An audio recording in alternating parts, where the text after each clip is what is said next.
Pisa, né le 18 mars 1929 à Białystok, en Pologne de l'Est. Et votre famille était installée depuis longtemps à Białystok?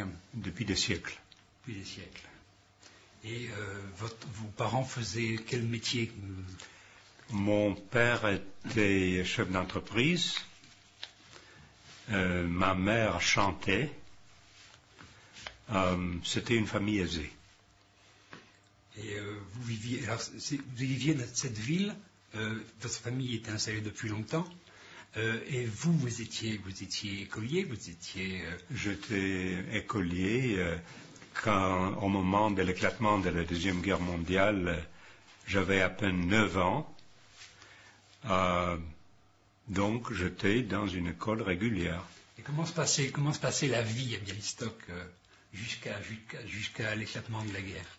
Pour moi, elle était très agréable, une enfance très heureuse, au sein d'une famille très chaleureuse.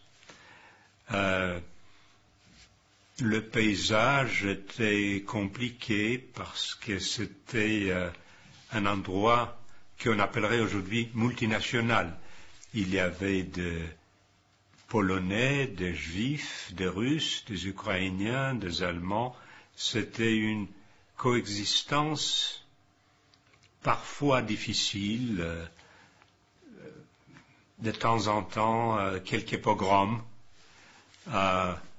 mais rien en comparaison avec ceux qui allaient suivre. Mais dans l'école où vous étiez, par exemple, comment ça se passait avec vos camarades, c'était une école générale ou C'était une école privée.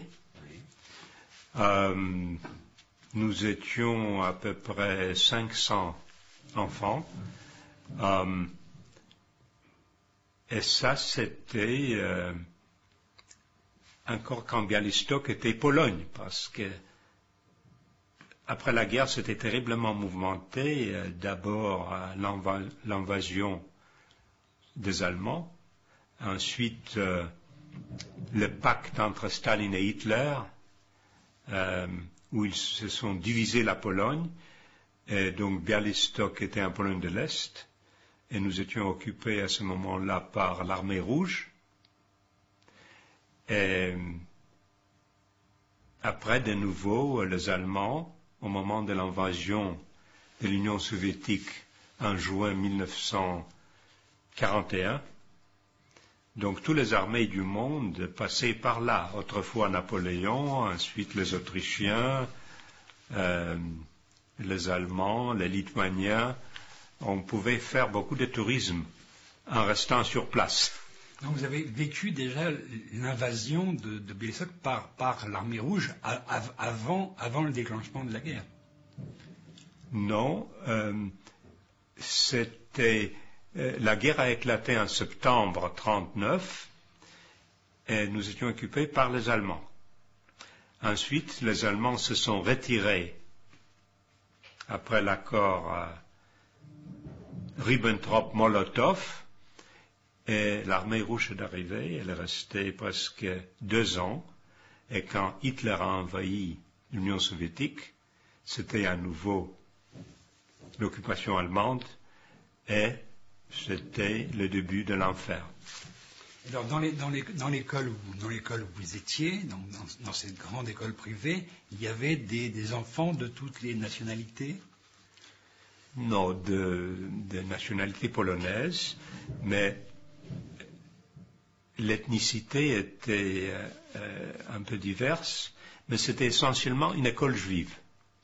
Parce que Białystok était une grande ville juive. La majorité de la population était juive. Mais beaucoup de Polonais, naturellement, et survivance de l'Empire tsariste, beaucoup de Russes, des Ukrainiens, des Lituaniens, etc. Et votre famille était une famille religieuse? Pas très pratiquante. Mes grands-parents un peu, mes parents très très peu. Vous suiviez les rites culturels plus que le culte? Oui, on m'a quand même initié un peu pour la confirmation à 13 ans dans la religion juive. Naturellement, on m'a enseigné la Bible, les écritures fondamentales, mais nous n'étions pas très pratiquants. Donc vous avez vécu donc cette première partie de l'enfance, je veux dire, de façon très, très heureuse, et puis ça s'arrête brutalement quand? Oui, très heureuse. J'étais un peu sportif. On jouait au football, compétition entre écoles.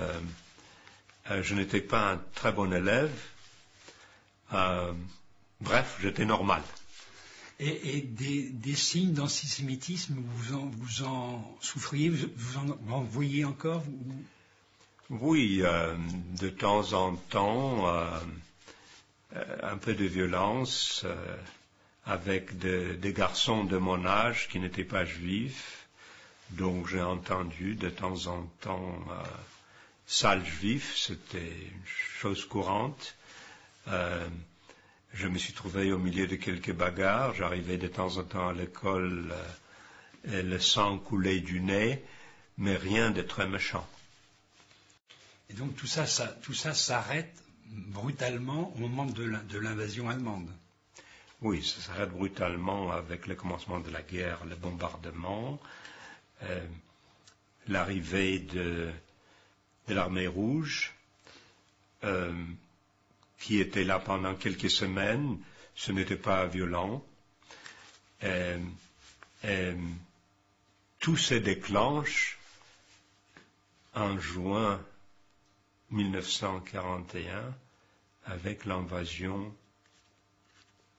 de cette Pologne de l'Est occupée par les Soviétiques, par la Wehrmacht. Alors, qu'est-ce qui change dans la vie quotidienne de votre ville? Mais tout, parce que tout bascule. La brutalité était immédiate, très délibérée. Les divisions, les brigades SS se sont déchaînées très très rapidement.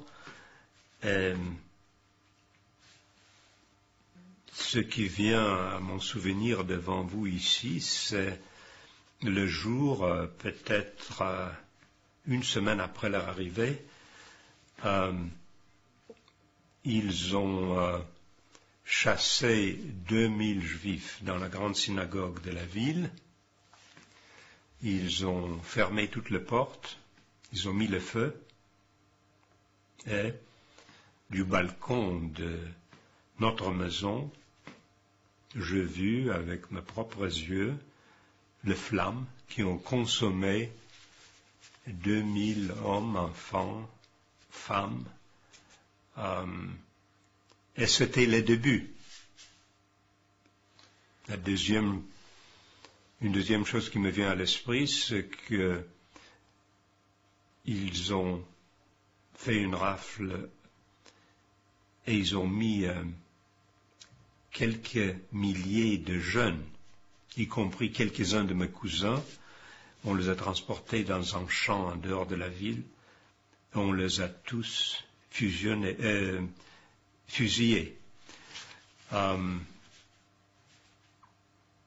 Il y avait une raison officielle à ça?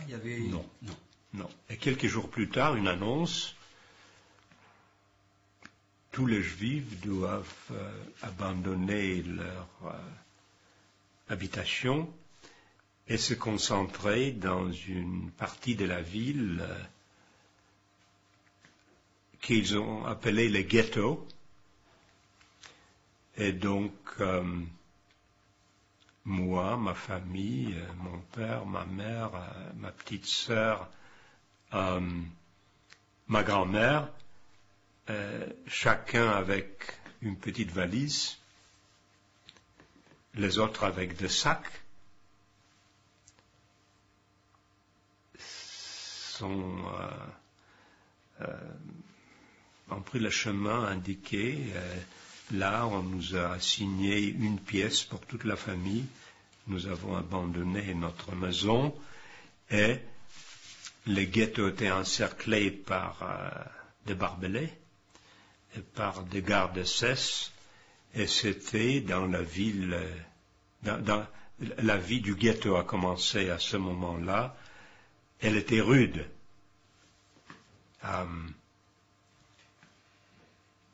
60 ou 70 000 personnes concentrées dans un espace très limité,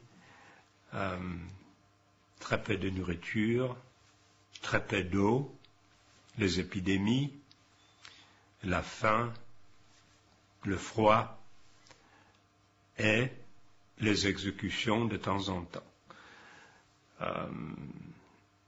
Nous avons continué à vivre de cette manière-là pendant un an ou un an et quelques mois. Et même ça, c'était seulement le commencement. Le pire était encore à venir. C'était au moment de la liquidation du ghetto. La liquidation du ghetto a eu lieu quand? À quel moment? 43. 43. C'est là où vous avez été arrêté, vous?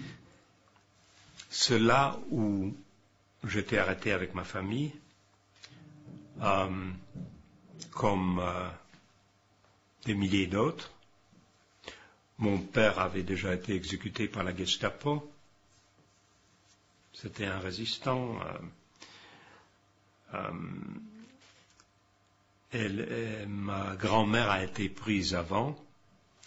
Et donc, la famille a été réduite à 3. Ma mère, moi-même, et ma petite sœur qui avait à l'époque 8 ans. Et vous aviez 14 ans. J'avais 12 ans. 12 ans. Et vous avez été arrêté comme ça dans la rue chez vous? Comment ça s'est passé? Non, nous avons essayé de nous cacher d'abord. C'était difficile. Et finalement, ma mère a eu l'idée de nous amener à un hôpital parce que le directeur était un ami de la famille. Et beaucoup de gens ont eu la même idée. Là, on nous protégera peut-être, etc. C'était très naïf, mais on nous a laissé entrer et nous sommes restés là 24 heures, pensant que nous étions pour un moment à l'abri. Mais au lendemain, les SS ont commencé à vider l'hôpital et donc on nous a chassés de là, éventuellement vers à la station du chemin de fer où un très long train nous attendait. C'est-à-dire que le ghetto a été entièrement vidé à ce moment-là? Oui, progressivement. Ouais, ça a pris quelques semaines. On vous a arrêté avec votre mère et votre sœur, et on vous a pris, vous êtes partis ensemble. Vous avez été déportés ensemble? Oui, c'était au moment d'une très grande violence, parce que ce n'était pas qu'on nous a arrêtés comme on arrête quelqu'un pour l'amener en prison, à la santé. Les fusillades, les cadavres partout, une violence qui se déchaînait, qu'on n'a jamais imaginée. Et à l'arrivée à la station, on nous a séparés. Les hommes à droite, les femmes et les enfants et les vieillards et les malades à gauche. Et ma mère a eu une idée géniale à l'hôpital.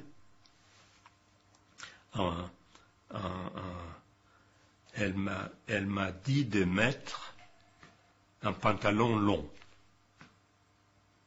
C'était l'été 1943. Il faisait chaud. Je l'ai écrit ce livre, Le sang de l'espoir, qui a été énormément lu en France.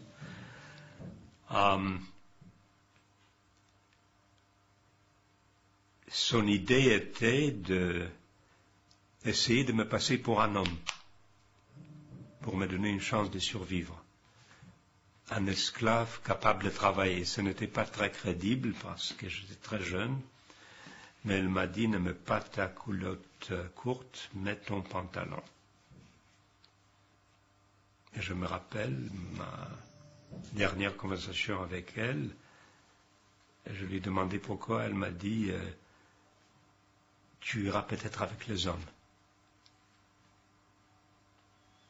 Et je lui demande, toi, Frida, ma sœur, elle n'a pas répondu. J'ai compris plus tard qu'elle se sentait condamnée. Donc elle se doute, elle savait quand même. Elle savait, elle savait certainement. Et donc elle a fait un geste là qui est contradictoire avec le geste d'une mère qui veut protéger son enfant. Elle a tendance de le tenir dans son...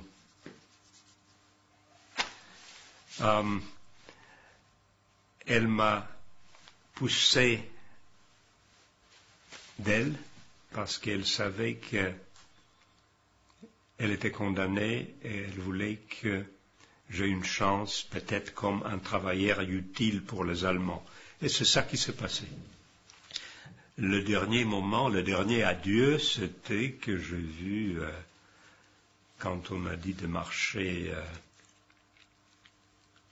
vers le train, je me suis tourné et j'ai vu ces deux silhouettes, ma mère, ma petite sœur, qui tenait sa poupée favorite dans sa main, marcher dans l'autre direction. Et c'était la dernière photo. Et ce train vous a... Je ne les ai jamais revus. Personne, d'ailleurs. Ce train vous a mené où? Alors, je ne le savais pas à l'époque. Mais ce train s'est dirigé vers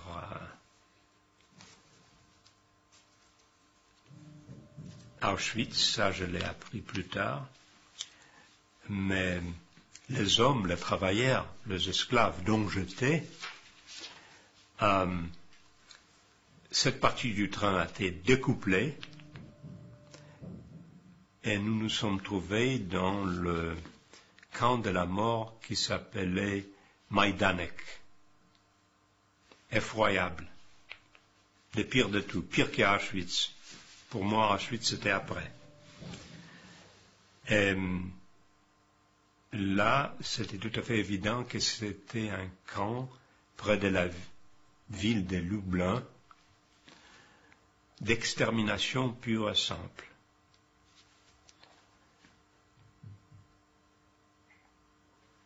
Mais j'étais maintenant seul.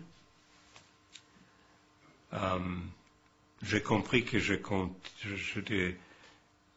ne pouvais pas compter que sur moi. C'était à moi de jouer. Mais je déchiffrais le message que ma mère voulait m'inculquer. Fais tout ce que tu peux pour essayer de survivre. Et donc, comme j'étais très jeune, j'ai pris ce message au sérieux et je commençais à ramer, à pomper l'adrénaline. Et j'imagine que j'avais beaucoup de chance aussi. Mais dans ce camp-là, on ne sortait plus de ce camp, sauf par le cheminée, où on comptait les prisonniers. Au soir, le commandant a fait une annonce. Les tailleurs restaient en place, les autres dispersés. Alors je me suis dit, ils ont besoin de tailleurs, ils vont le garder en vie peut-être un peu. Je suis tailleur. Et quand c'était à moi de défiler devant l'officier SS qui faisait la sélection, il m'a dit avec ironie et dérision, « Alors tu penses que tu es tailleur ?» Je lui ai dit, « Non, monsieur, je ne suis pas tailleur. Je suis Knopflochmaschiniste, c'est-à-dire le faiseur de boutonnières. »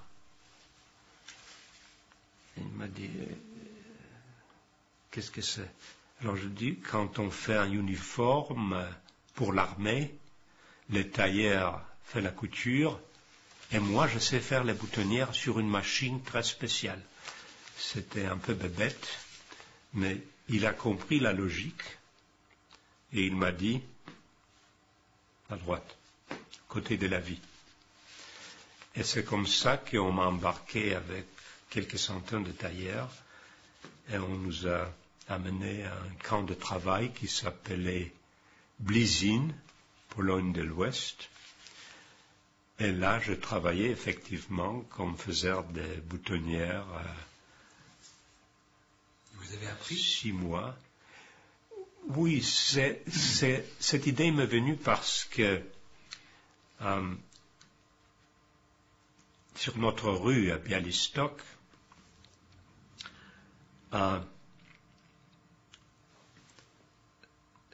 il y avait beaucoup de tailleurs. Et de temps en temps, après l'école,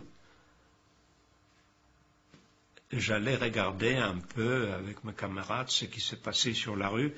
Et j'étais fasciné par cet atelier de tailleur et cette machine à faire des boutonnières. Une très lourde machine. On tourne le costume. Et il y a... je ne sais pas comment le dire, il faut ensuite descendre un hammer, un marteau, oui. Un marteau pour faire le trou. Et comme c'était intéressant, et comme j'étais le fils du propriétaire, le tailleur me laissait de temps en temps de faire quelques boutonnières. C'était suffisant pour faire la différence entre la vie et la mort. Ma première épreuve. Ensuite, les épreuves étaient, comme vous pouvez imaginer... Blitzin, vous y êtes resté, vous êtes resté combien de temps 6-7 mois. 6-7 mois. Et là, vous travailliez et les conditions étaient comment est-ce que ça se passait? Ce n'était pas un camp d'extermination. On mourait de faim, de coups subis, du typhus et de la faim. Mais il n'y avait pas de chambre à gaz dans ce camp-là. C'était très dur. La solitude, l'angoisse, la faim, surtout la solitude de se trouver tout à coup dans un monde inouï. Vous savez, j'étais bien élevé quand j'étais un petit garçon. Et même si je n'étais pas très bon écolier, j'étais assez cultivé. Je savais parler allemand, polonais, russe. Yiddish aussi. Yiddish aussi. Et yiddish.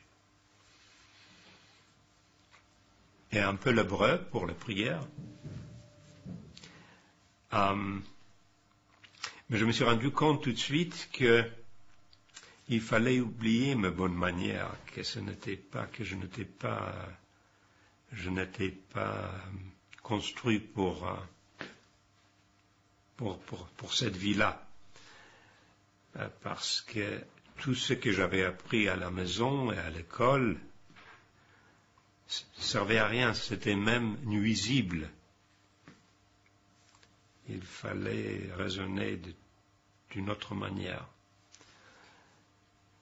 Et donc, je suis devenu peu à peu, j'imagine, comme un animal. Est-ce que votre jeune âge faisait que vous étiez un peu plus protégé par vos camarades Non, j'étais assez grand pour mon âge. C'est ça qui m'a donné une certaine crédibilité pour me passer pour un tailleur. Parce que normalement, on n'avait pas le droit de vivre à cet âge. C'est à partir de 18 ans qu'on vous considérait un homme là.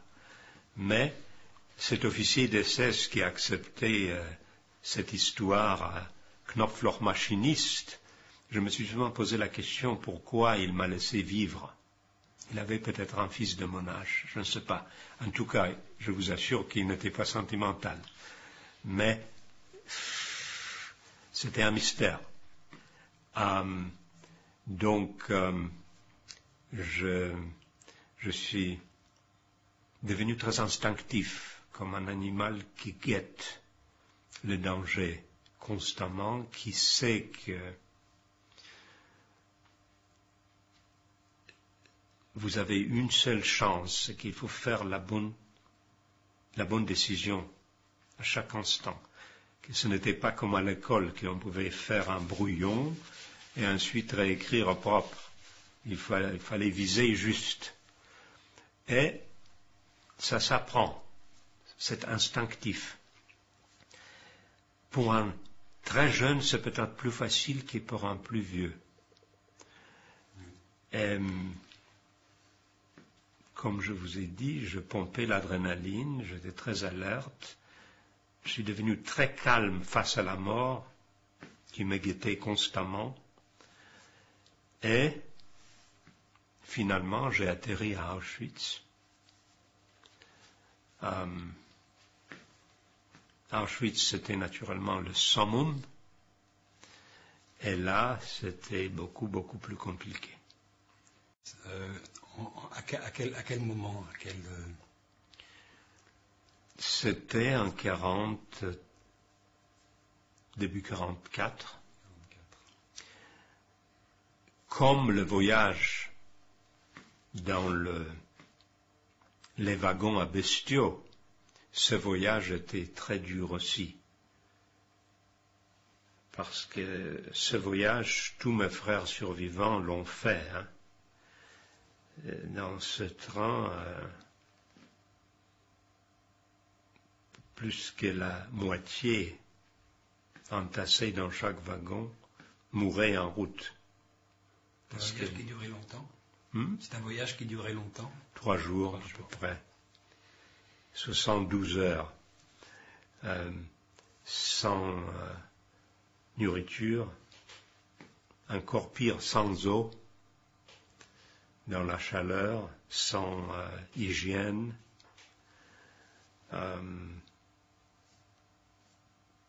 C'était miraculeux d'arriver à destination. Je me passe des horreurs. Et le premier voyage était extrêmement dur.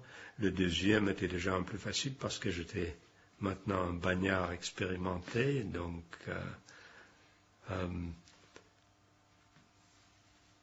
j'avais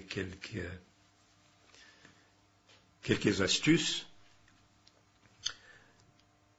Et je me suis trouvé dans cette immensité du camp de Auschwitz-Birkenau.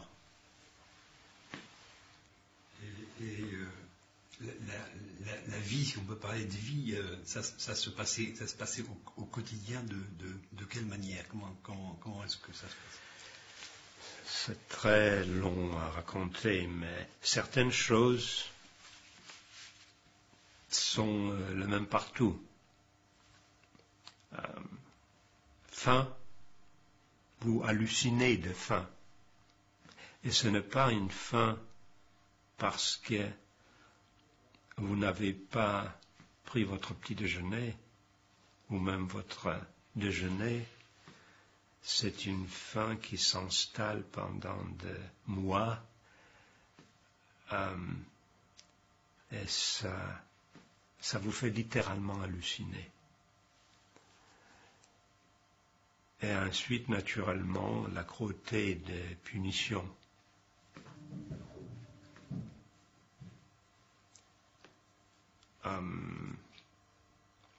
Et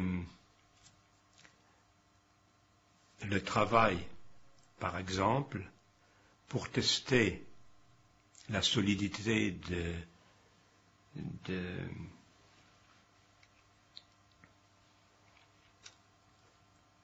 chaussures de l'armée allemande. C'est un travail que j'ai fait pendant quelques mois. Nous étions obligés de marcher avec dans ces bottes très dures, 12 heures par jour. Mais marcher et chanter les chansons de l'armée allemande. Et marcher comme un soldat, d'une manière rythmique. Et si vous faites un faux pas, et que le garde le voit, il peut vous casser la tête avec son bâton. Ou bien de porter des rocs, de pierres, d'un endroit à l'autre. Un travail essentiellement inutile, sauf pour les Allemands, et même pour eux aussi, c'était plutôt sadique qu'autre chose. C'est la question que je voulais vous poser, oui. Et donc, c'était à la fois très très fatigant et très très dangereux. Et vivre parmi les prisonniers,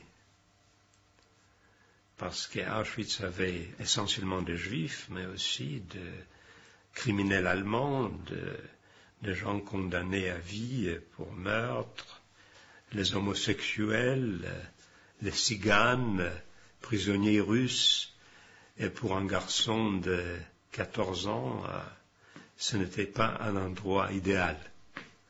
Mais je me suis endurci. J'avais 2 copains et nous avons décidé de faire un pacte pour essayer de survivre ensemble. C'était crucial, c'était essentiel. Et les épreuves, l'épreuve numéro 1, c'était la sélection, le triage. Et j'avais l'immense privilège de passer plusieurs fois devant le tristement célèbre docteur Mengele, qui était connu pour ses expériences médicales sur les prisonniers. Et je suis passé devant lui 4 fois. Chaque fois la vie ou la mort. Et ça, c'était... ça crée une certaine appréhension, parce que vous êtes nu, et vous êtes maigre, et pas très crédible comme travailleur. Donc vous vous dites, cette fois-ci, ça ne va pas marcher, parce que pourquoi est-ce qu'il me laissera vivre? Et il est là, c'est une ligne de prisonniers qui passe, et il dit à gauche, à droite, à droite, à droite, à gauche, à droite, à gauche, gauche. On ne sait pas si la vie est à droite ou à gauche. et parfois il fume sa cigarette et il casse le rythme, et vous êtes totalement impuissant, vous êtes devant l'absolu, c'est le moment du grand jugement, et le sort a voulu que je passe 4 fois du bon côté. Vous n'étiez pas malade? Et ce n'est pas un miracle, parce que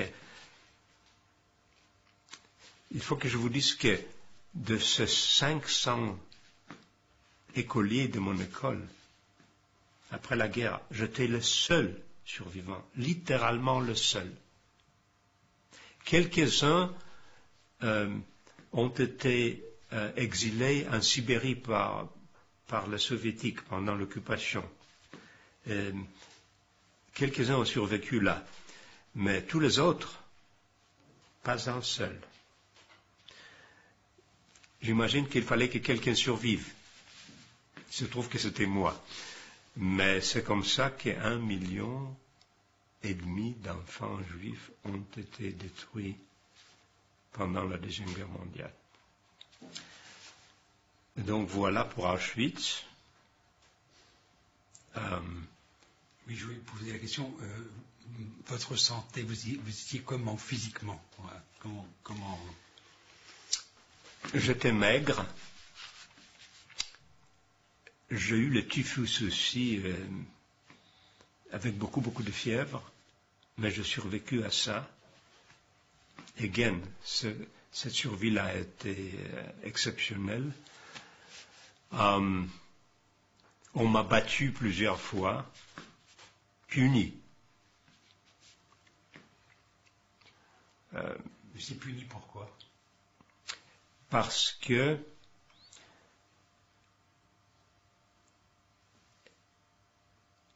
j'ai marché dans le camp et je n'ai pas aperçu un SS et je n'ai pas retiré mon calot assez rapidement. Donc, il a pris mon numéro qui était sur mon uniforme et sur mon bras tatoué, et après l'appel, on m'a appelé pour être puni. Et donc ça, c'était très désagréable parce que je ne pouvais pas marcher après, mon dos saignait. Mais mes camarades m'ont aidé et je me suis remis de ça aussi. J'étais indestructible et je me posais tous les jours la question pourquoi il ne veut pas de moi. Il a pris toute ma famille, mais moi, il m'a rejeté. Je parle du Tout-Puissant, hein, pas de Mengele. C'était quoi être puni? Ça consistait en quoi? Pardon? Ça consistait en quoi d'être puni? D'être battu avec un comment ça s'appelle? Un whip. Un fouet. Un fouet. J'étais fouetté.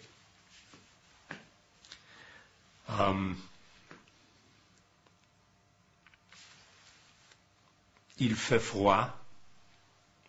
Vous avez que votre uniforme, vous n'avez pas de manteau, rien. Parfois, il faut rester dans la neige et dans le froid pendant 2 heures, au moment de l'appel, matin et soir. Donc, vous attrapez, vous prenez froid. Il se révélait après la libération que j'étais tuberculeux. Même ça ne m'a pas tué plus tard, mais voilà les défis journaliers de cette vie. On ne pouvait pas se laver. Il fallait se laver avec la neige normalement. En hiver, parfois on pouvait pénétrer dans une salle de douche pour les prisonniers, mais c'était très difficile. Et même, il n'y avait pas de salle de bain, il n'y avait pas de papier, il n'y avait rien. Les gens tombaient comme des mouches. normalement, quand je parle de ce genre de choses, je n'insiste pas trop sur l'horreur. C'est déjà, on le sait. Oui. Vous aviez des contacts. Ah, au lieu, vous aviez des prisonniers Oui, c'était, vous savez, la promiscuité la plus totale. On était entassés les uns sur les autres.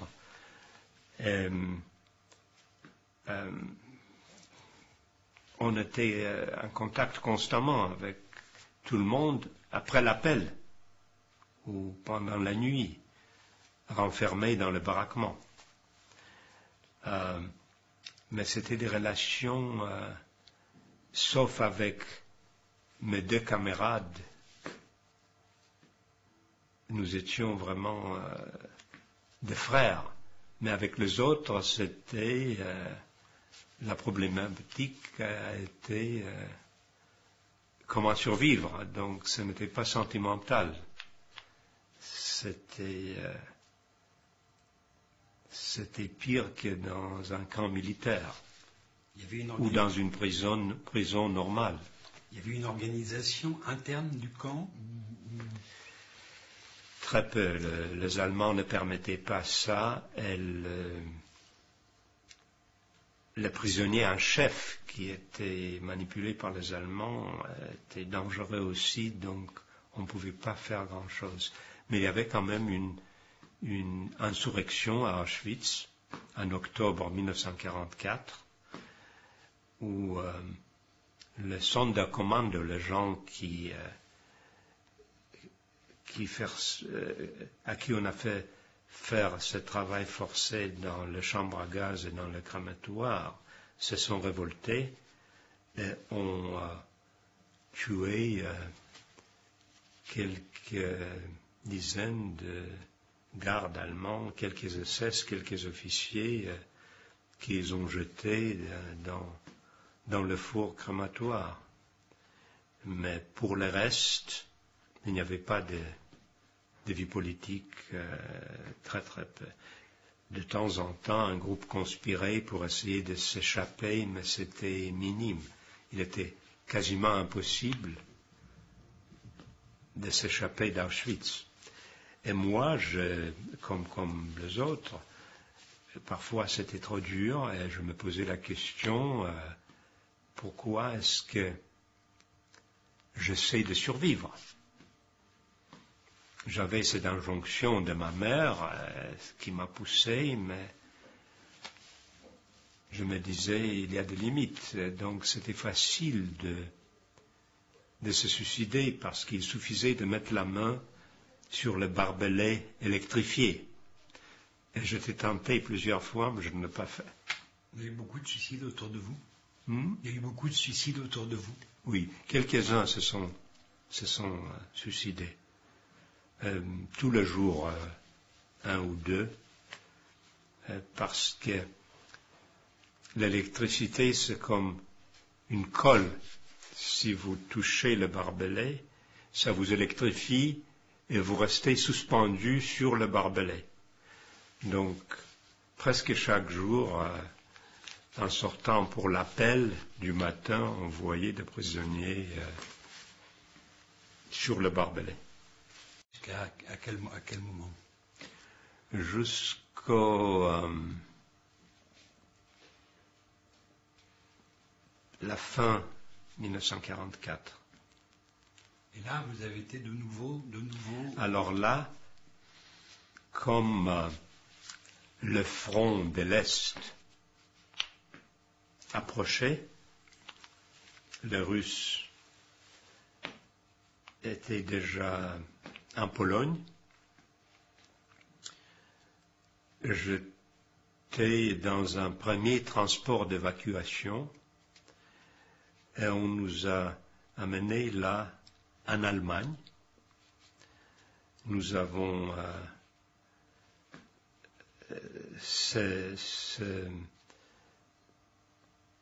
cette journée, ce transport a été long. Nous sommes passés par Berlin vers deux camps. D'abord Sachsenhausen qui était un camp de prisonniers politiques allemands. Je suis resté là quelques semaines. Ensuite, un autre camp, pas très loin de Berlin, Oranienburg, où je suis resté un peu aussi, je ne sais pas exactement combien de temps. Et finalement, on m'a amené à Dachau. Et je suis resté dans la circonscription de Dachau jusqu'à la fin, d'abord près d'une ville qui s'appelle Landsberg, en Bavière, dans un camp que nous avons construit nous-mêmes, et ensuite à Stuttgart, dans une usine d'avions, comme travailleur esclave pendant quelques mois. C'est à Stuttgart que vous avez été libéré? Non. Non.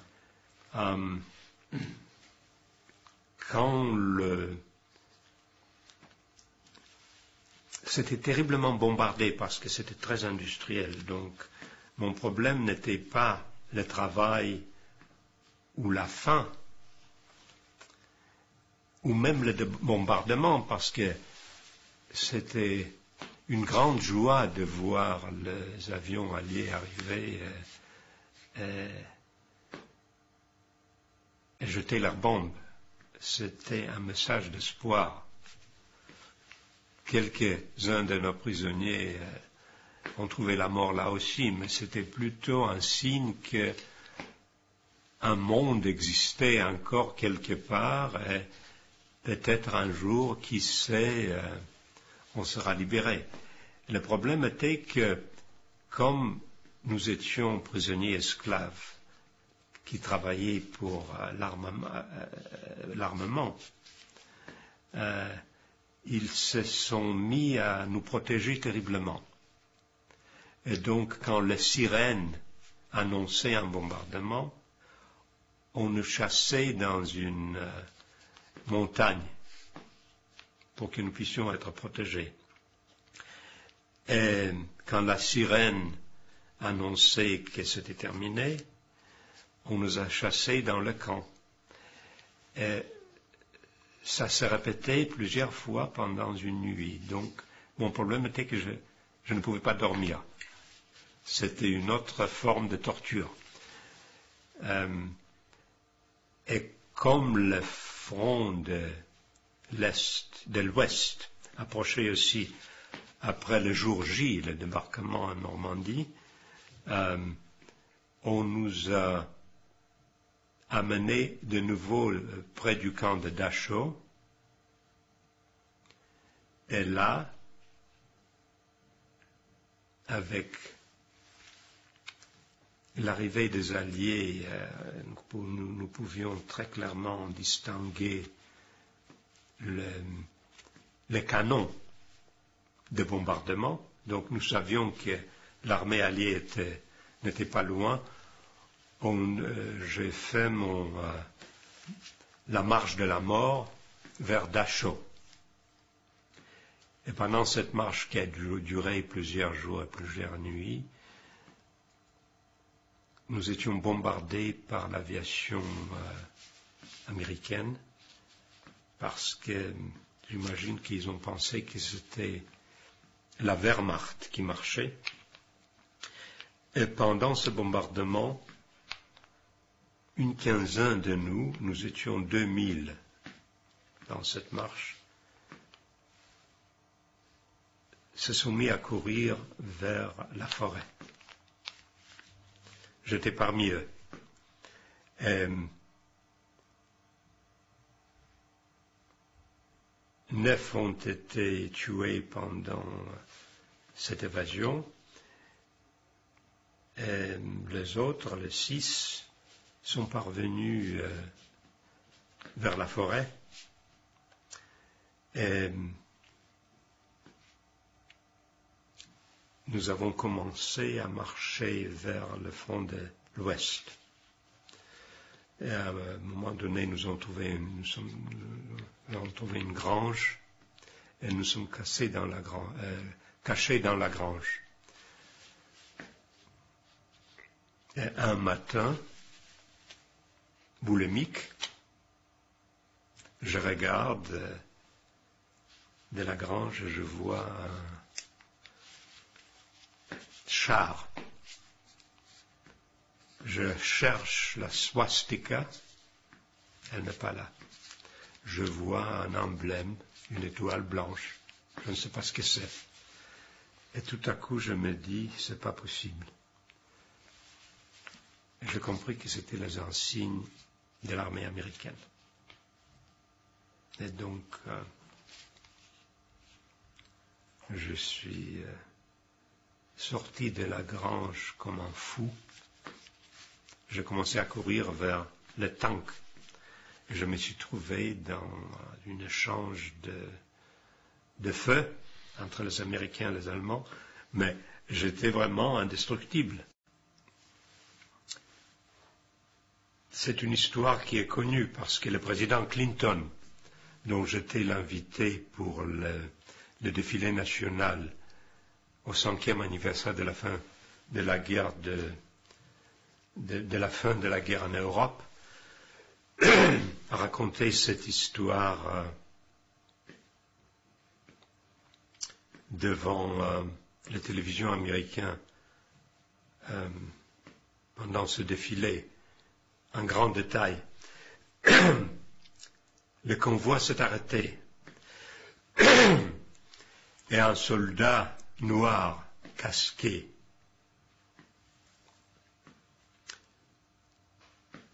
est sorti. Il m'a regardé. Je ne pouvais pas lui parler parce que je ne connaissais pas l'anglais. Quelques mots seulement. Et il est sorti avec son revolver.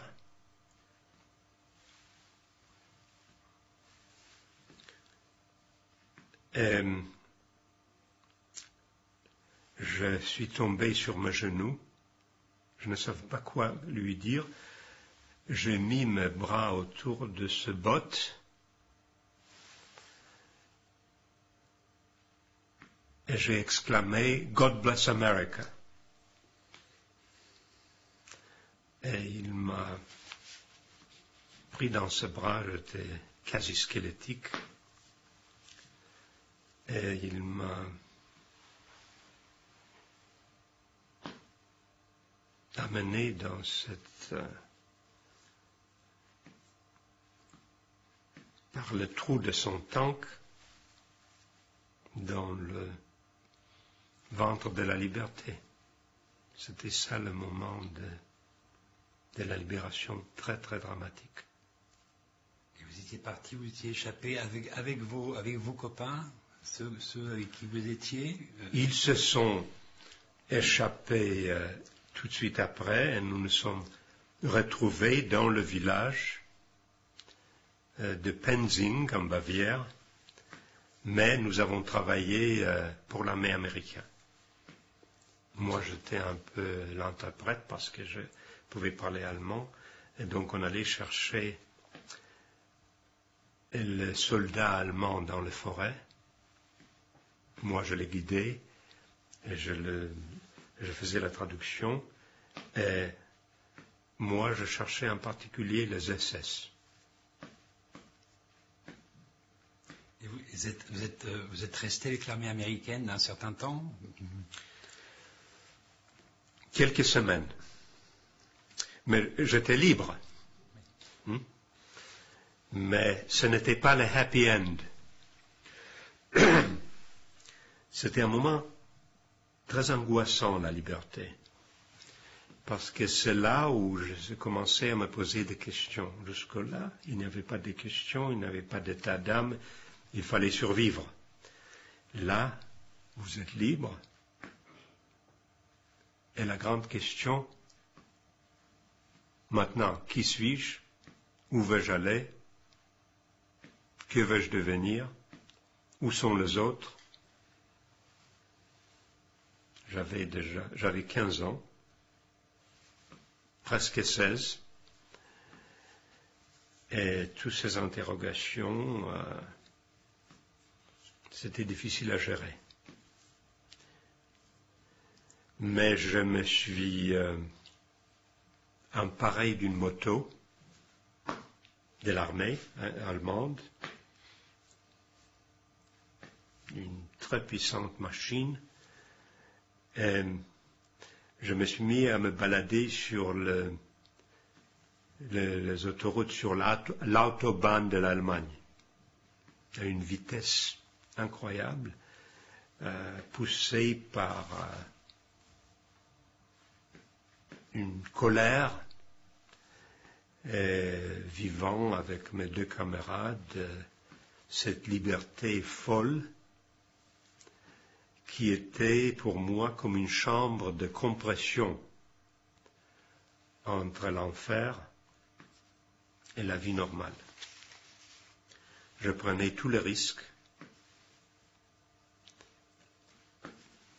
Je pensais vraiment que j'étais immortel. Et il fallait j'imagine qu'il fallait exorcer tout ce qui se passait de mon psychisme. Une sorte d'ivresse. Donc, j'étais bien parti à cette époque-là pour devenir terroriste, gangster, voleur, tout ce que vous voulez. Je me baladais avec un pistolet Mauser allemand automatique. J'imagine que j'ai effrayé quelques Allemands. Et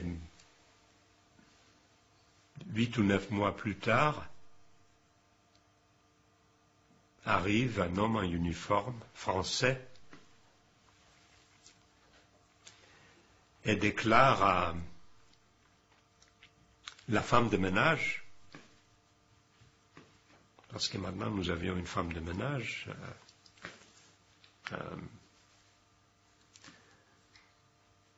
qu'il cherchait un Samuel Pisard.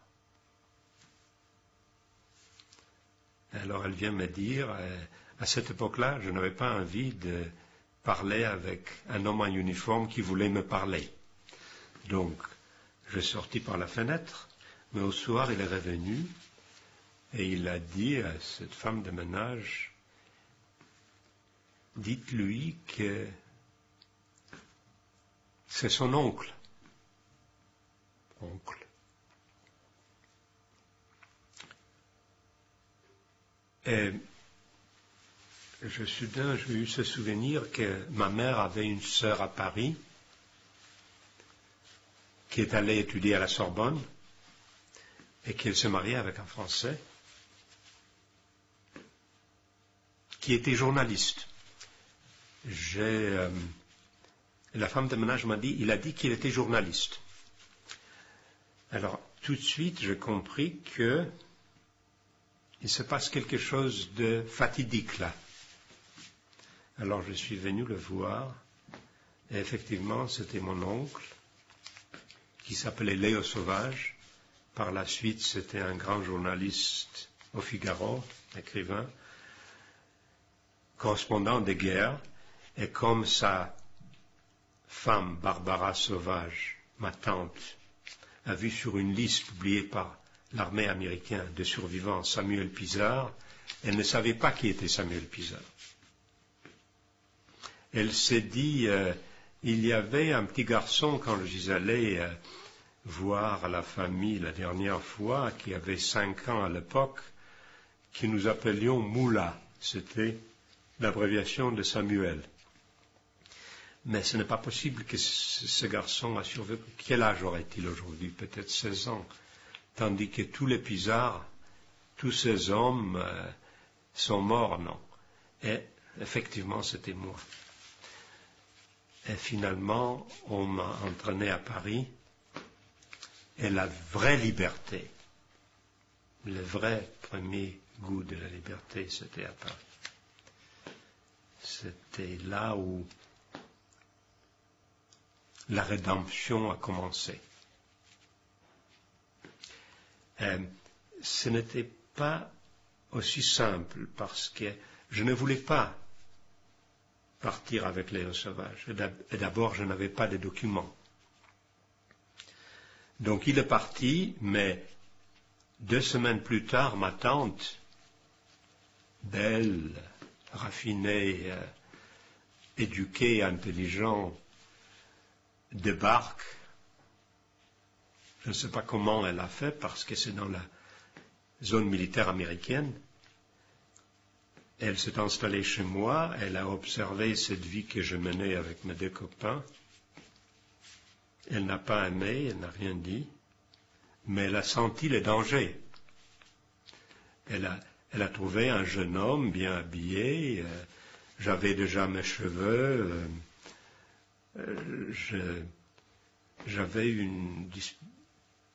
ma démarche était optimiste, humour, ce charme que j'ai observé dans ma famille à Bialystok quand j'étais jeune, tout cela est revenu peu à peu. Et un jour, elle m'a dit, avec une très grande sévérité, « Jeune homme, je te parle avec l'autorité de ma sœur, ta mère. Tu vas quitter cette vie et tu vas venir avec moi en France. » Je la regardais. On ne m'a pas parlé de cette manière depuis les SS. C'est vrai que j'avais 16 ans, mais en vérité, je pense que j'avais 40, 45. Quelle audace de me parler de cette manière, mais par miracle, j'ai reçu le message. Elle m'a secoué avec ce mot. Et je me suis dit, elle est en train de me dire quelque chose d'important. Adieu cette liberté, cette vie merveilleuse avec ma moto, mes copains, les filles, le chaos dans lequel je vivais et que j'ai beaucoup aimé à l'époque. Pas de règles, pas de lois, pas de normes, pas de limites. C'était le paradis. Et je me suis trouvé à Paris. Boulevard Saint-Michel. Vous êtes arrivé à Paris en 45 à 46. 46. Ah, vous êtes resté, oui, plusieurs. Et là, qu'est-ce que vous avez fait? Comment est-ce que vous êtes adapté à une nouvelle vie? Comment est-ce que vous avez inventé? C'était ça qui était intéressant. Et subtil même. D'abord, de vivre dans une famille à nouveau. Et naturellement, Paris. Vous avez peut-être remarqué que l'anagramme de mon nom, Pisard, c'est Paris. Et si vous voulez un anagramme de Samuel Pisard, ça donne Paris l'amuse. Je me suis bien amusé. Mais très rapidement, cette tante, parlant avec l'autorité de ma mère, me disait tu n'étais pas dans l'intérieur d'une école pendant 6 ans. Tu n'as pas eu un livre entre tes mains. Il faut apprendre quelque chose. Oui. Elle avait un ami photographe. Elle lui a dit, est-ce que tu ne peux pas le prendre pour qu'il apprenne quelque chose? Il lui faut un petit métier. Et alors je travaillais pendant quelques mois pour ce photographe. Je développais les clichés de starlet de cinéma dans une chambre noire. Et elle était ravie. Samuel va avoir un métier. Il va devenir un homme honnête. Il va avoir un petit métier. Mais comme j'ai commencé à revivre, elle a peut-être détecté quelques signes d'intelligence, de talent. elle m'a dit, il faut que tu apprennes des choses. Ma mère avait 2 sœurs en Australie, pardon, excusez-moi, 2 frères en Australie, qui ont émigré avant la guerre, dont un est venu de France. Il était aussi étudiant à la Sorbonne. D'ailleurs, il était champion d'échecs de Paris à un moment donné, à l'âge de 23 ans. Et elle a communiqué avec mes 2 oncles,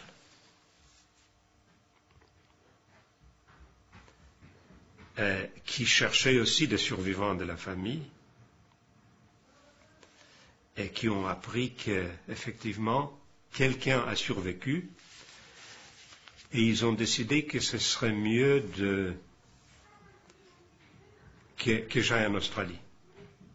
Ils voulaient que je quitte cette Europe. Ils se sont dit, en Europe, ce qu'il a vécu dans cette Europe sanguinaire, fratricide,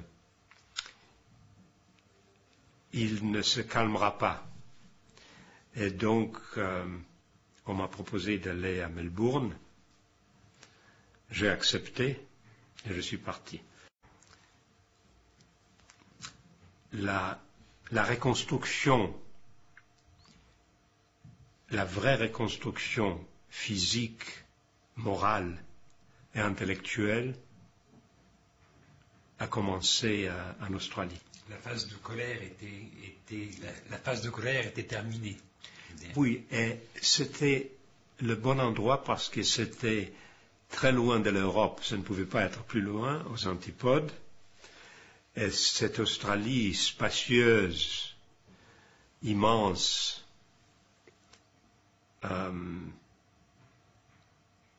libre, sportif, c'était idéal.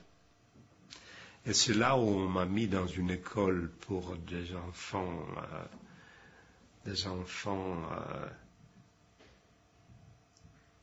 avec problème, pour pour me donner la possibilité de me rattraper. Et donc j'ai rapidement appris l'anglais. Et j'ai compris que, bon, physiquement, j'avais survécu, mais pas vraiment. La vraie survie, il fallait qu'elle soit morale et intellectuelle. Donc là, je commençais à pomper l'adrénaline dans une autre dimension, mais avec le même acharnement, comme si ma vie dépendait de ça. Mentalement, vous vous considériez comme mort, quoi. Mentalement, vous vous considériez comme n'existant plus. Oui, je n'étais pas totalement stupide.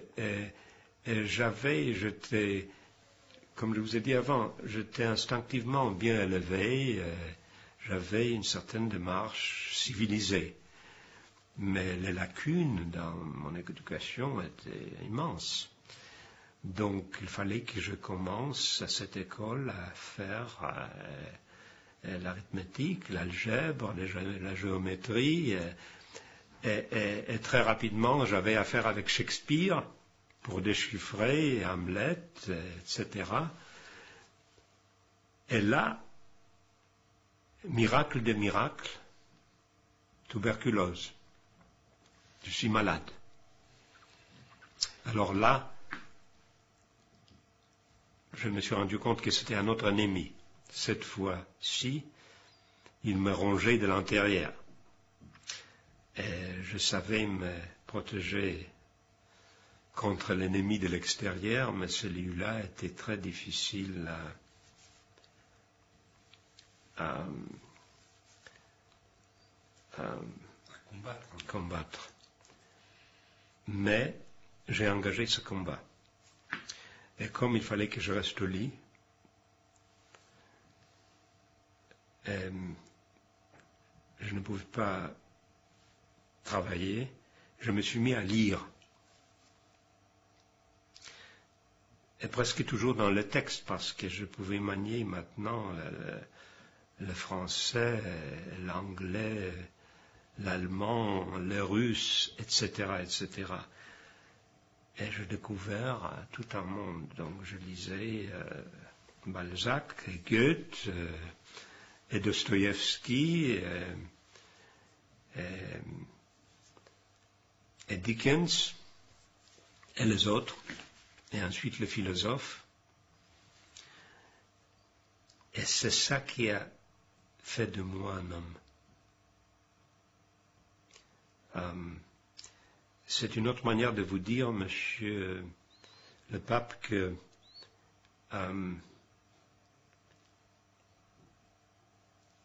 cette tuberculose était miraculeuse. Elle était nécessaire. C'est un peu perverse de le dire, mais c'est ça qui m'a calmé, c'est ça qui m'a fait réfléchir.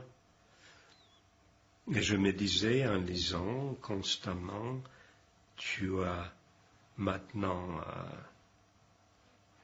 18 ans, 19 ans, tu ne sais rien. En vérité, tu as peut-être 40, 45, tu as vécu, tu as une immense expérience vécue, mais tu ne comprends rien. Et quand je me suis remis de cette tuberculose, je suis entré à l'université, je commençais à bosser très très sérieusement. À Melbourne, toujours. À Melbourne. Et les autres étudiants ne pouvaient pas se mesurer avec moi parce qu'ils étaient des êtres normaux. Ils sortaient au cinéma, ils allaient danser, ils jouaient au tennis. Moi aussi un peu, mais moi je bossais parce qu'il fallait combler cette immense lacune. Et donc, j'ai gagné quelques prix et j'ai eu mon diplôme à l'université de Melbourne. Et ensuite, c'était Harvard, c'était Oxford, c'était la Sorbonne, c'était...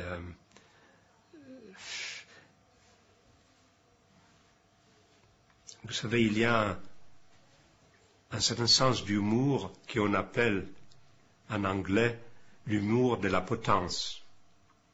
Moi, j'appelle ça l'humour de la chambre à gaz. J'ai eu peut-être le plus célèbre camp d'extermination de la planète dans mon expérience, mais aussi le plus célèbre université du monde. Et c'était une certaine compensation. Bref,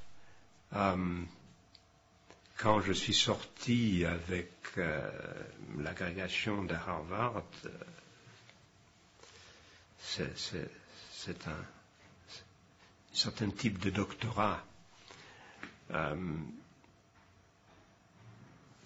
J'étais formé, je m'étais rattrapé. Et au cours de cette odyssée, je me suis normalisé.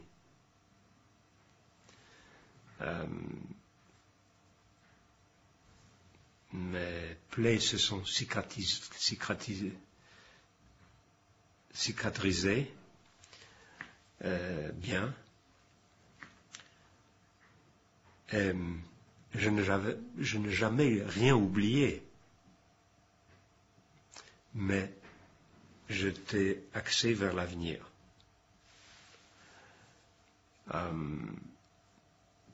Et là, cette chance miraculeuse m'accompagnait constamment. Donc, au moment de la réception du doctorat de sciences juridiques et économiques à Harvard, un diplôme extrêmement rare qui ont donné un seul par an, il y avait dans le conseil de gouverneurs de l'université un jeune homme qui s'appelait John Kennedy, à l'époque sénateur de l'État de Massachusetts, donc de Harvard aussi, et un ancien de Harvard. Et la thèse de doctorat a été sur la problématique de la coexistence entre l'Est et l'Ouest. Et comme cette thèse a gagné le prix de l'université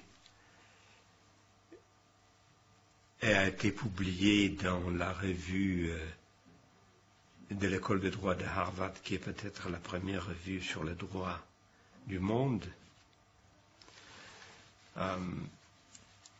il a capté le message, et comme il me l'a expliqué plus tard, il se dit, si je suis aux affaires un jour, je vais revenir à cette idée. C'était au zénith de la guerre froide. Et ma démarche était comment organiser une coexistence dans l'ombre de la menace nucléaire. Je simplifie énormément. Et c'est comme ça que j'ai atterri un jour à Washington. Je dois dire au passage que j'étais déjà un assistant du secrétaire général des Nations Unies au siège à New York. C'était le Suédois Dag Hammarskjöld. Ensuite, j'étais le conseiller juridique de l'UNESCO à Paris. Mais en 1959, Kennedy m'a demandé de venir à Washington.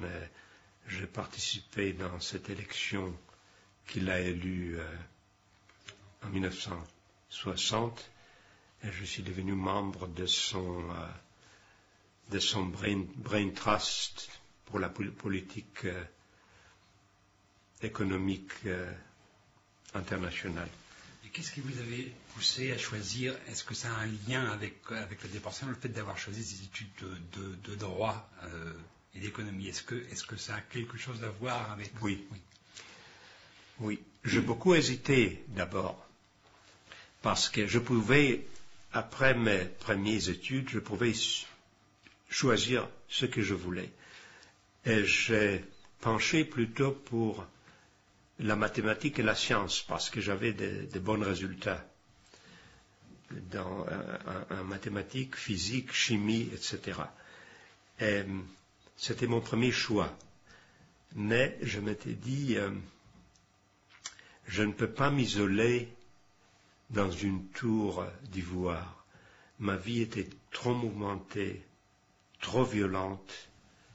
Il fallait que je reste plus près de la vie, de l'action.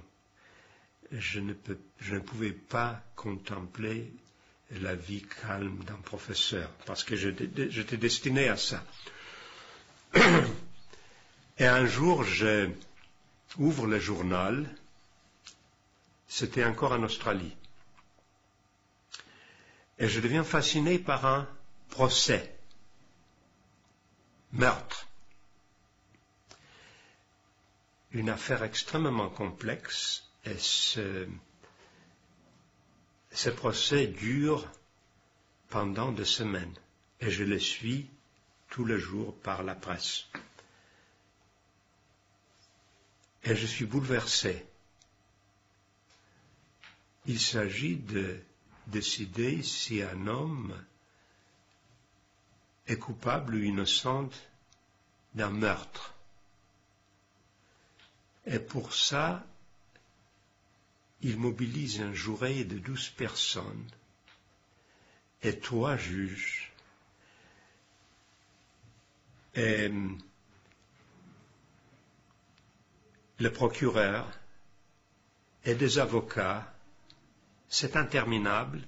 Ils sont fous, les Australiens. Moi qui ai vu une justice expéditive, sans jurés, sans appel, sans avocat, sans procureur,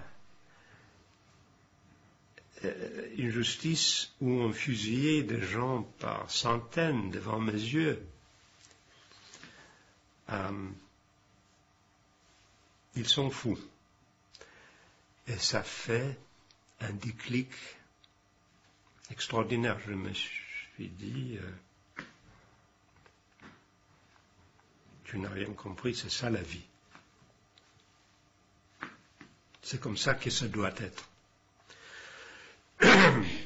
Excusez-moi, vous êtes devenu citoyen américain? Oui, j'avais une situation importante à Washington parce que j'étais un jeune et modeste conseiller de la présidence, mais j'étais aussi un conseiller du Sénat des États-Unis. Tout le monde a été intéressé par cette matière. Comment arrêter ou moduler la guerre froide. Et moi, je me suis lancé dans cette problématique, j'imagine, à cause de mon expérience vécue, parce que sur Hitler, ma victoire était complète. Hitler était défait, physiquement, idéologiquement, mais Staline, dont j'étais victime aussi, pas de la même manière. Hitler me voulait mort, Staline me voulait rouge. Donc, dans cette école russe que je fréquentais pendant 2 ans, on m'a fait un lavage de cerveau. Et j'étais destiné à devenir un fanatique bolchevique. Sur Staline, ma victoire n'était pas complète, elle ne pouvait pas l'être. Nous ne pouvions pas le défaire. Il avait déjà la bombe nucléaire. Donc, en choisissant le sujet de ma thèse, je me suis dit, je vais faire quelque chose qui est au centre de la confrontation américano-russe, confrontation Est-Ouest. Et comme je vraiment maîtrisais ce domaine, comme Kennedy l'a compris très rapidement, les commissions du Sénat, de la Chambre des représentants, le département d'État, je suis devenu un consultant de tout le monde dans cette matière. Et pour aider de développer une politique qui est ensuite devenue une immense affaire mondiale, un grand débat que j'ai déclenché des 2 côtés de l'Atlantique, en France aussi. Je vous dirai quelques mots plus tard, si vous voulez, là-dessus. J'avais accès à tous les secrets de l'État, mais je n'étais pas citoyen des États-Unis. J'étais là, citoyen britannique, sujet de Sa Majesté, qui était pas seulement la reine de l'Angleterre, mais aussi de l'Australie. C'était, je pense, déjà ma 4e nationalité. Attendez, je fais le compte. Je suis né polonais. Après les Russes qui ont occupé la Pologne de l'Est, j'étais littéralement un citoyen de l'URSS, un peu forcé. Quand les Allemands sont arrivés, je n'étais pas allemand, mais ils m'ont déclaré sous-homme, c'est aussi une certaine nationalité. Après la libération, quand je suis arrivé à Paris avec ma tante Barbara et mon oncle Léo Sauvage, et ils m'ont amené à la préfecture de police, on m'a demandé quelle est votre nationalité?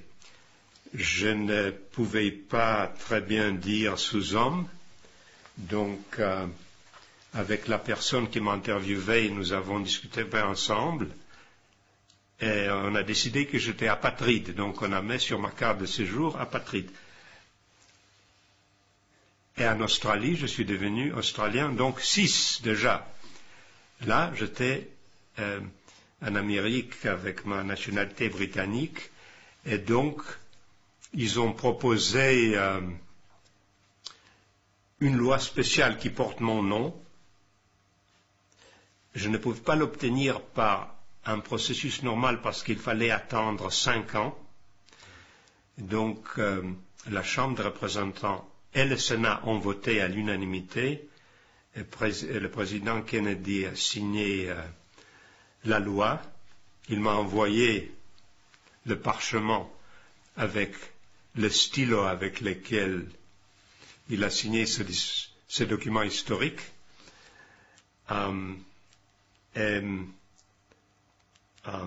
Je dois ajouter avec une fausse modestie que je n'étais pas le seul. Ils ont fait ça pour le marquis de Lafayette après la guerre de l'indépendance. À Winston Churchill aussi, avec 24 voix contre et quelques autres. Non, mais c'était pour cette raison essentielle. Et donc, j'avais la nationalité américaine que je porte aujourd'hui. Après ça, on ne peut plus, je me suis dit, je ne peux plus, j'aurais pu devenir français. On me l'a proposé plusieurs fois, à très haut niveau. J'adore la France. La famille était partiellement française. Mais je même discuté de ça avec les Sauvages. Léo Sauvage et Barbara Sauvage ont été sauvés pendant la Deuxième Guerre mondiale à Chambon-sur-Lignon, dans ce merveilleux village de France où le juste non-juif a sauvé 5000 juifs, surtout des enfants. J'étais souvent tenté, mais on ne peut pas, quand on reçoit la nationalité de cette manière-là, changer après. Et qu'on a eu de postes importants. Donc, oui, et en même temps, je vous ai déjà dit, je me suis recivilisé, pas seulement d'une manière superficielle, parce que j'ai des gestes d'un homme civilisé, j'imagine, mais parce que, je vous ai dit au début, j'étais bien élevé comme petit garçon. Dans les camps de la mort, on m'a inculqué, la vie m'a inculqué de manière rude. Il fallait que je construise une carapace pour survivre. C'était antithétique avec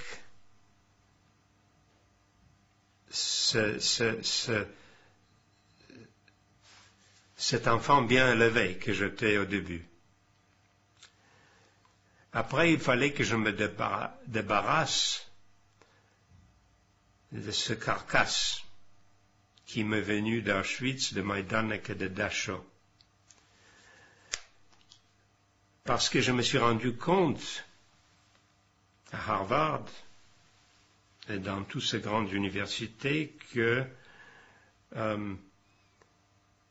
cette mécanique d'Auschwitz n'était pas appropriée. Il fallait se battre avec les meilleurs et les plus intelligents, cerveau contre cerveau. Donc, sous cette musculature mentale que j'ai développée pour survivre, elle était très sophistiquée et très élaborée, il fallait la tuer pour devenir un intellectuel, un homme d'idées, etc. C'était ça le miracle de la récivilisation.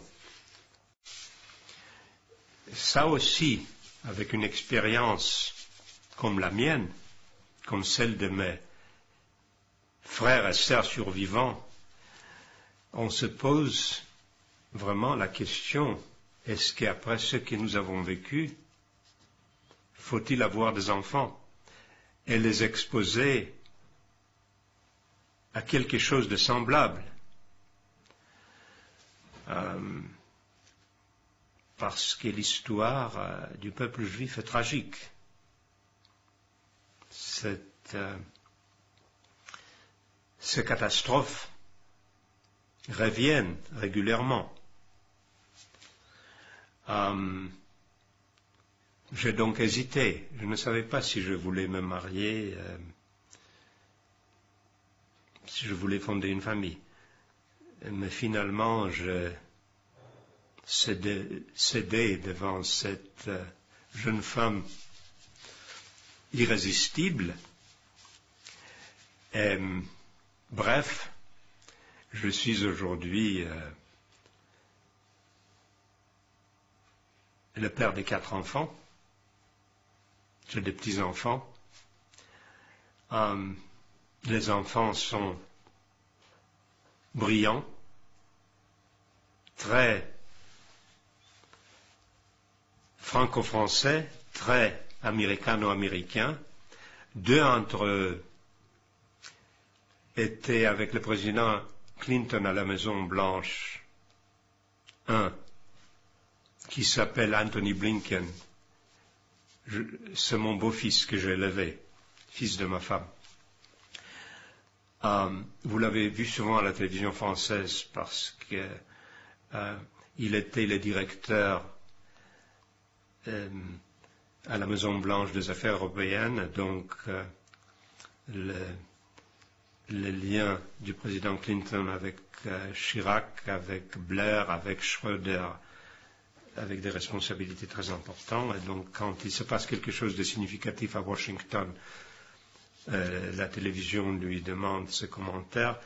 Ma fille cadette, Léa Pizarre, était directeur de communication au Conseil national de sécurité à la Maison-Blanche. Ma fille Alexandra fait des documentaires pour la télévision. Et ma fille Elena, qui habite aussi à Los Angeles, est professeure de français. Et donc, quand je regarde ces enfants, ces visages, je retrouve ma première famille. Je pense que ma mère, mon père auraient aimé.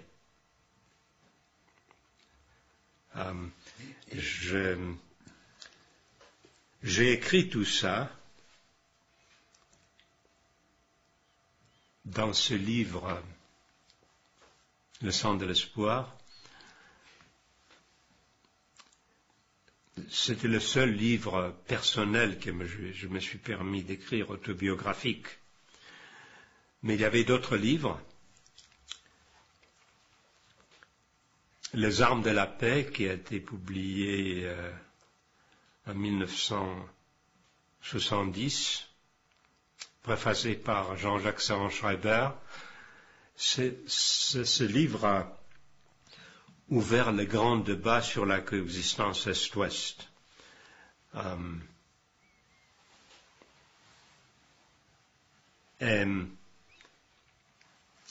Un autre livre, Transactions entre l'Est et l'Ouest, a été préfacé par le président Giscard d'Estaing. C'était comment par les voies du commerce, de la culture, des contacts humains, sportifs, culturels, on peut calmer les passions idéologiques, établir des relations constructives et fécondes qui permettent aux ennemis jurés et aux ennemis héréditaires de vivre en paix. C'était très ambitieux. on me dit que ces deux livres ont joué un certain rôle dans la pacification de la guerre froide et dans la chute du mur de Berlin. Donc en fait, votre deuxième adversaire a disparu lui aussi. Oui, cette idée me plaît. Le deuxième adversaire a disparu aussi, mais d'une manière paisible, presque miraculeuse. Je dois dire qu'en écrivant ça, déjà à Harvard, à l'âge de 24 ans, et plus tard, ayant passé par les Nations Unies, par Washington, dans ces quelques livres qui ont été publiés en 20 langues, je me suis dit à la fin que moi-même j'étais surpris par l'effondrement du bloc soviétique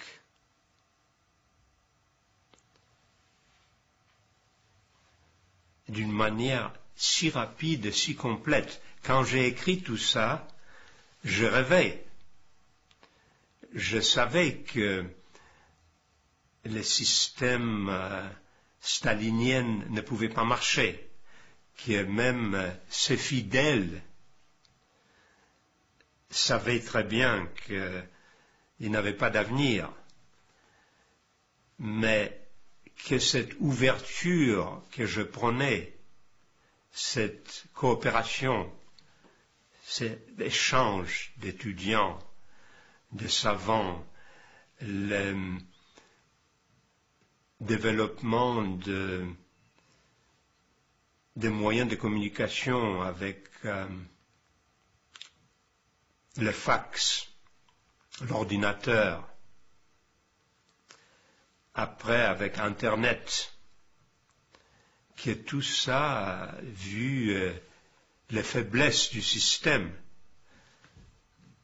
l'absence de liberté sans laquelle on ne peut pas inventer, on ne peut pas gérer, on ne peut pas produire, on ne peut pas concurrencer les autres puissances, ni d'une manière militaire, ni d'une manière économique, que le système était condamné. Mais j'étais moi-même surpris par la rapidité de l'effondrement. Je pense que le monde est à nouveau déboussolé, enflammé. Ce n'est pas tout à fait comme les années 30 et 40 que j'ai vécues, mais c'est inquiétant. Et parfois, je me demande si, à cette époque-là, c'est une triste pensée. J'espère que non, mais je me demande si je n'ai pas vécu l'avenir. Parce que le passé, pour quelqu'un comme moi, comme nous, les survivants, le passé devient présent. Et c'est pour ça que nous avons le devoir de témoigner. Parce que bientôt l'histoire va se mettre à parler avec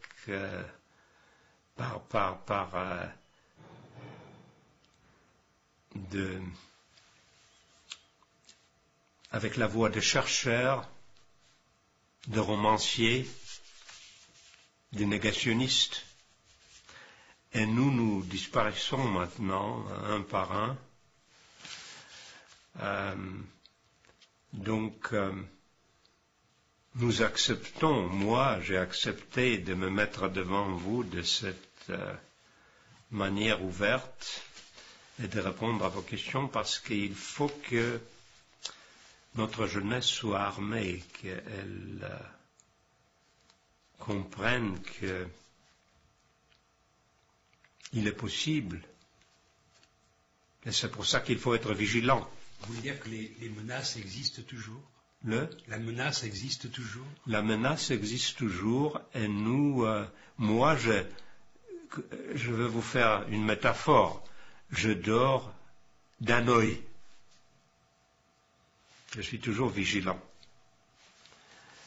ça me vient du passé. Et il faut que les jeunes comprennent que tout le monde comprenne que leur monde peut s'effondrer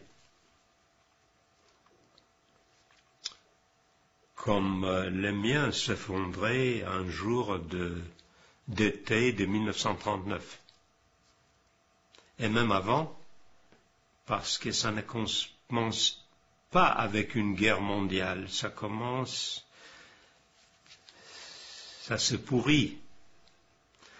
Et si on ne réagit pas, si on n'est pas lucide, si on vit dans l'indifférence,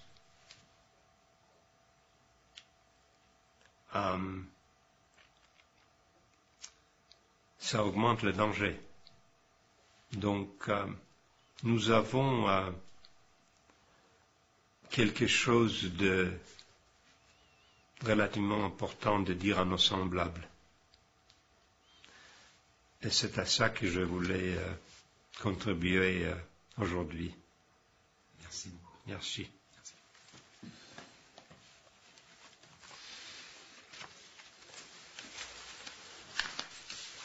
Merci.